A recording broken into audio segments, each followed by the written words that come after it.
So I've just seen an LBC post that is suggesting that a new poll suggests more Scots marginally are in favour of another referendum on the independence question.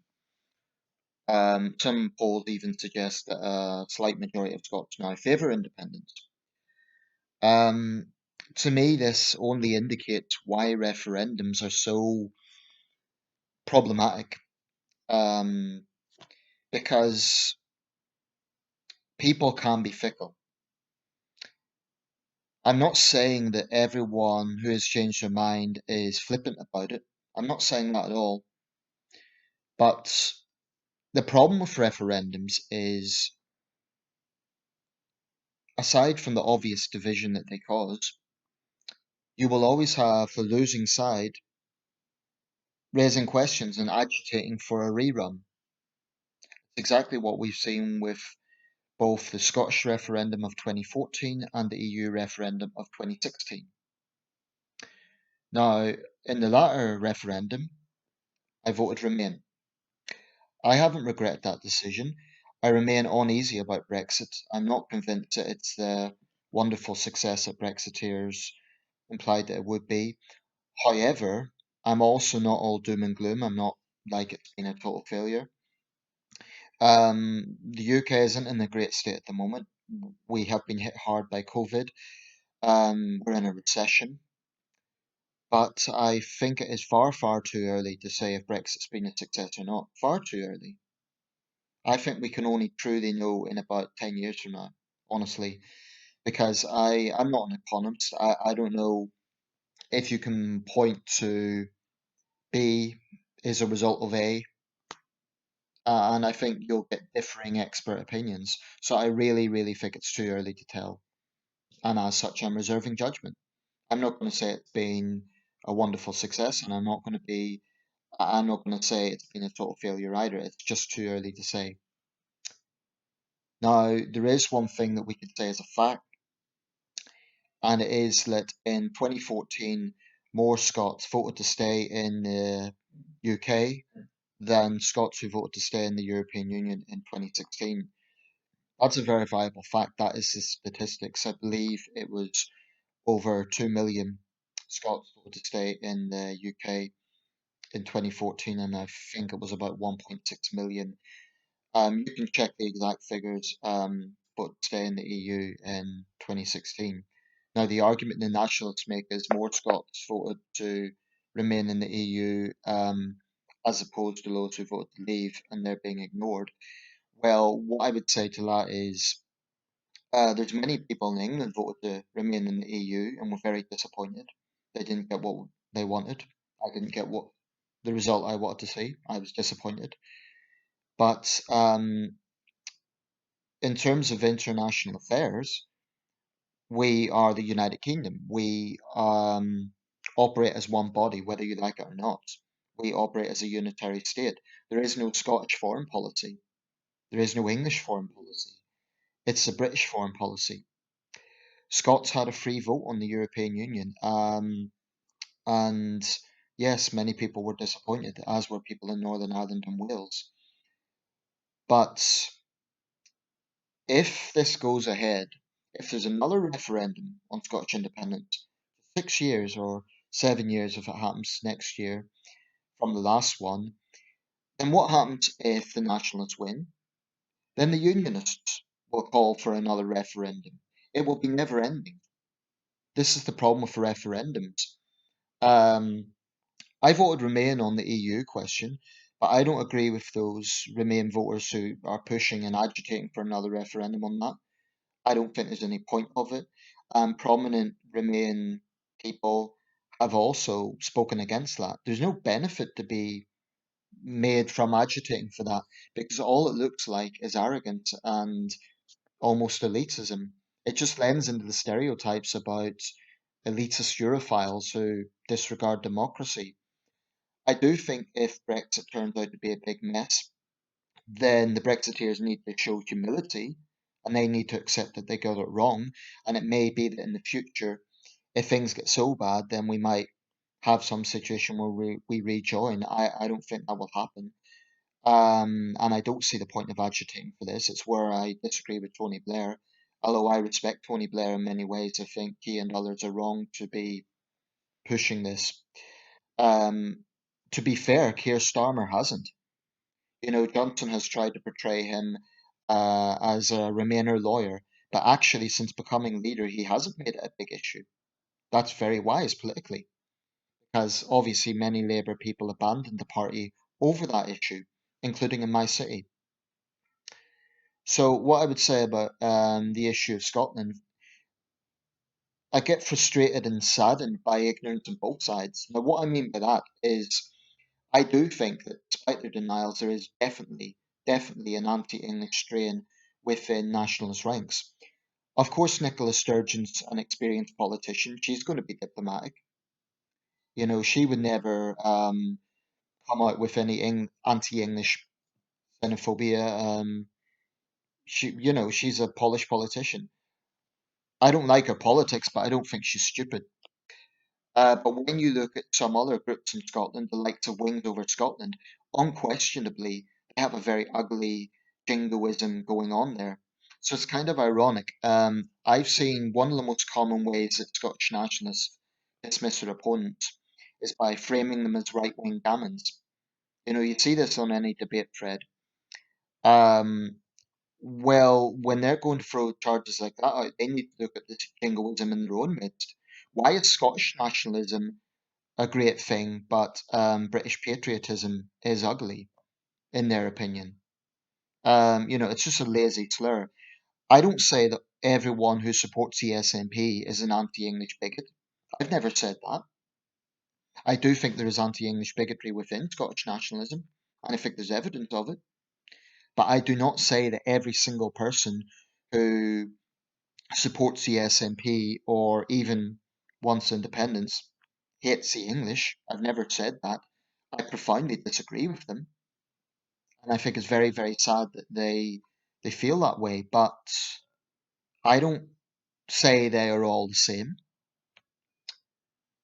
Um, I just think another rerun of a referendum where the majority clearly said they want to stay in the union. I know the argument. People have changed their minds, which they're entitled to do. But where do you draw the line? You know, where do you say, okay, enough referendums? Because, like I say, if the nationalists win, then the unionists will agitate for another referendum. At what point do you say, let's just let the dust settle? I mean, pointing to coronavirus as a way of saying, oh, well, let's break up the UK. It's true. Um, England has been hit very hard. Scotland hasn't actually been a massive success story. Now, this is largely a devolved issue. Scotland proportionally has had more deaths than Australia. So it's not been a glowing success, actually. And that's a devolved issue in many ways. I think it was disgusting, quite frankly, when some nationalists took it on themselves to form a kind of border patrol um, at the at that point near Berwick, sort of guessing they would stop English people coming in or people coming in from England. That was the ugliest sort of sectarianism. Even Nicola Sturgeon condemned that to her credit. But I think if she pushed another referendum right now, it would just look opportunistic. It would look like the most cynical move during a pandemic that has claimed tens of thousands of lives across the United Kingdom. Of course, England's had more deaths. England's got a much bigger population. You would expect that. But Scotland has not been totally void of this. Um, I'm not going to equivocate on this. I'm not neutral. I don't want to see the UK broken up. I think it would be the first example in modern times, unless I'm mistaken, of a Western liberal democracy um, breaking itself up. I can't think of any other example in modern times.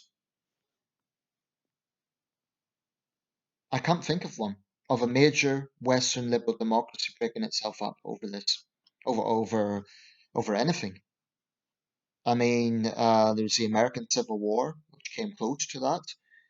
Um, there's been separatist movements in France and Italy and Spain, particularly France and Spain.